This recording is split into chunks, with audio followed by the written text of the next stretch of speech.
Is the land of Israel a right for them today? We will respond to them from all logical, scientific and religious aspects first.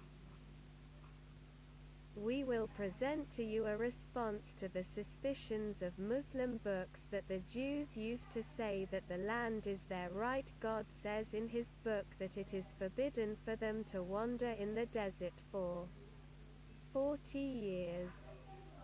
And the Jews said that these are intended by the children of Israel. Some interpreted that God means that the earth is forbidden to them for only 40 years. And this is of course wrong. What is meant by the verse is that the word forbidden to them is eternal or 40 years, for it is a period of wandering in the desert. And there is not yet a word for them straying in the desert, anything related to their return or their right to return to the land. This is if we originally considered that the Quran was not spared from the distortion of the Jews in their books. It is also written in the book of Numbers chapter 20 verse 12, the Lord said to Moses and Aaron, "Because you did not honor me and sanctify me before the eyes of the children of Israel, so do not enter this group into the land that I was going to give to them." Even their book bears witness that they are forbidden to enter the land, but for the sins of the Jews, explain that God means that the children of Israel have the right to enter. But only Moses and Aaron have no right until their books try to explain it as they like. This is from a religious point of view. From a historical point of view, it was learned that the first inhabitants of the land were the Canaanites and the mother of the Jews. They had no connection to this land at all, and they were only immigrants to it. Abraham, the father of the Jews, according to the story, was an immigrant person moving from place to place in his tent. And regarding their claim that they were the sons of Abraham, Christ also said in him that if they were the children of Abraham, their deeds would have been like those of Abraham, but all of their deeds were racism, murder and corruption. Also, granting entitlement to land on a religious basis is not reasonable or logical. And today there is no state established on a religious, racial basis only. And the United Nations prohibits any state from being established on the basis of a religious book except Israel. Let it be established on a racist religious basis. But every state has the right to have a religion.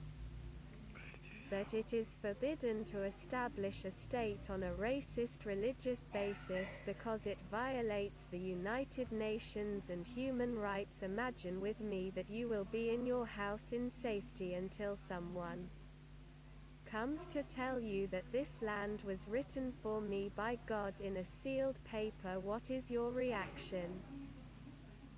Certainly you consider it crazy. This is how Israel says that the land is their right because God himself has written for them the land.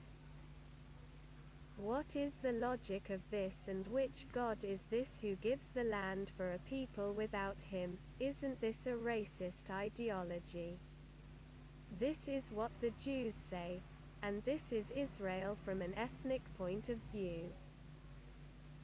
They are also not entitled to the land for a simple reason. The Jews say they are Semites, but throughout history they were exiled, expelled, dispersed in the land, married and mixed with different races. This means that they are no longer Semites. This is if they are Semites from the beginning in the first place. And this denies their ethnic entitlement because they are no longer Semites. the captivity of Babylon, their dispersal in the land, and their dwelling with the rest of the races. The captivity in its death eliminates the myth that they are a sublime or special race. It has become a gift and bear to marry them while they are dispersed. This is not to mention that they were exiled and dispersed millions of times, so whenever they return to the land the temple is destroyed over their heads so as not they return and are taken captive. And this means that they are nothing but diaspora from captivity, and their claim that they are a pure and sublime people is a liar in a lie. If we assume that they are Abraham's children, even though everything says that they have nothing to do with Abraham also, from their story with God, it is clear that God wanted to wipe him out and kill him, so God commanded that Isaac, who was the father of the Jews, be slaughtered. This is after sending Ishmael away, and from here we conclude that God was from the beginning not wanting Isaac to inherit his brother Ishmael, the only legitimate son. Isaac is a son who is entitled to inherit his father. This is impossible because he is simply the firstborn who used to inherit the prophecy from his father. This is according to the law of firstborn known to the prophets. Originally Abraham did not have a son from his crucifixion called Isaac. And I will show you the scientific truth. Isaac was born after Ibrahim became 100 years old and his mother was 90 years old, and this is mentally impossible. Especially since science says that if the mother reaches the age of 40, she is in danger, and any newborn is born over the age of 40, there is a risk that a deformed child is born and carries a mutation called the Mongolian child. At the age of 90, you give birth to a child from a man who has reached the age of 100, who mock human minds and always find their response that it is a miracle, and they start to enter you with their ropes and distract you from the fact that there was no son other than Ishmael about any miracle. There is no such thing as Isaac. Just ask the question to any doctor you know, or ask any a married person at the age of 100 and his wife at the age of 90, and I challenge you if he is able to have a child.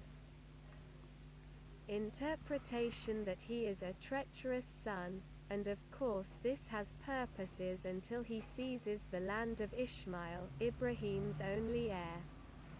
Why do the Jews, after the diaspora and exile, insist to return to the same place? Because they simply do not want to admit that they are not right. And today they are ready to do things that even Satan does not do for the sake of not only the survival of Israel, but the establishment of Greater Israel, which is the whole of the land, and the elimination of the real world of the prophets, which is a cycle. Bani Ishmael. The reality today is that there is a state called Israel that was recognized by the United Nations, unfortunately, and no one faces it because America supports it. And the founder of America was Zionists, who founded it on the basis of Zionism, and America's aim was originally for the sake of returning to the Holy Land for the sake of war and the establishment of Greater Israel.